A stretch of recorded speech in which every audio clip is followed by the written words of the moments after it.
भारत का संस्कार नष्ट कर देंगे, भारत का आध्यात्मिक नष्ट कर देंगे, ऐसे कहने वालों को मैं चुनौती देना चाहता हूँ मित्रों। आज से 1,58,58,05,117 साल पहले सूरज धरती पे आया था। तब से लेकर अब तक दुनिया को भारत ने सब कुछ सिखाया है और आज भी सिखाता रहेगा। मैं आपको कहना चाहता हूँ भाइयों और बहनों, सतयुग बीत गया 17,28,000 साल पहले, त्रेता युग बीत गया 12,98,000 पहले, द्वापर युग बीत गया 8,64,000 साल पहले, कलयुग के भी 5,117,000 वर्ष भी बीत चुके हैं और इन चारों युगों को मिला के एक चतुर्वेदी होती है। आज भी भारत एक है और आज भी भारत आगे है और आने वाला भी भारत आगे रहेगा। भारत को कोई छू नहीं सकता, कोई माई का लाल भारत को कुछ नहीं कर सकता। मैं आपको याद दिलाना चाहता हूँ, चाहे ऋग्वेदीन कालीन का भारत हो, चाहे यजुर्वेदीन का कालीन का भारत हो, चाहे 6वीं शताब्दी का भारत हो, चाहे महात्मा बुद्ध का भारत हो, चाहे महावीर स्वामी का भारत हो, चाहे चाणक्य का भारत हो, चाहे चंद्रगुप्त का भारत हो, चाहे समुद्रगुप्त का भारत हो, चाहे महाराणा प्रताप का भारत हो, चाहे छत्रपति शिवाजी का भारत हो, चाहे रामकृष्ण परमहंस का भारत हो, चाहे स्वामी विवेकानंद का भारत हो, चाहे रानी लक्ष्मीबाई का भारत हो, चाहे दुर्गा भाभी का भारत हो, चाहे महात्मा गांधी का भारत हो, चाहे सरदार पटेल का भारत हो, चाहे सुभाष चंद्र बोस का भारत हो, चाहे भगत सिंह का भारत हो, चाहे नरेंद्र मोदी का भारत हो, आज भी भारत एक है और आज भी भारत अद्भुत रहने वाला है।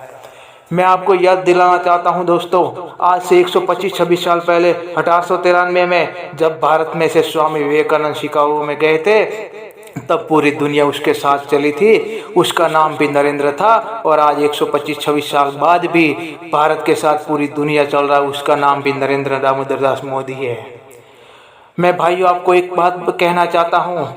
आज तक कांग्रेस ने जितना कांड किया कोई नहीं बताता, कोई कांग्रेसी आजकल। मैं कांग्रेस को पूछना चाहता हूँ, कोई कांग्रेसी नहीं बताएगा धारा 370 क्यों लगाई गई थी, कोई कांग्रेसी नहीं बताएगा लियाकत समझौता क्यों किया गया था, कोई कांग्रेसी नहीं बताएगा सिंधु बंटवारे तो पाक के 2/3 का पानी क्यों दिया गया था, कोई कांग्रेसी नहीं बताएगा LOC क्यों लगाई गई थी, कोई कांग्रेसी नहीं बताएगा मैकमोहन रेखा क्यों लाई गई थी, कोई कांग्रेसी नहीं बताएगा ताशकंद समझौते में क्या हुआ था, कोई कांग्रेसी नहीं बताएगा शिमला समझौता क्यों किया गया था, कोई कांग्रेसी नहीं बताएगा 61-62 के युद्ध में तब भारत के प्रधानमंत्री कबूतर क्यों उड़ा रहे थे, कोई कांग्रेसी नहीं बताएगा 72,420 की जमीन का कट करके पाकिस्तान के कब्जे में कैसे चली गई, कोई कांग्रेसी नहीं बताएगा 25 जून 1975 में इमरजेंसी क्यों लगी थी, कोई कांग्रेसी नहीं बताएगा यह सब घटना क्यों हुई थी। आज मैं फिर आप एक बात याद कराना चाहता हूँ, इन कांग्रेस से 17 ईयर्स में कितने घोटाले हुए हैं मैं आपको बताना चाहता हूँ।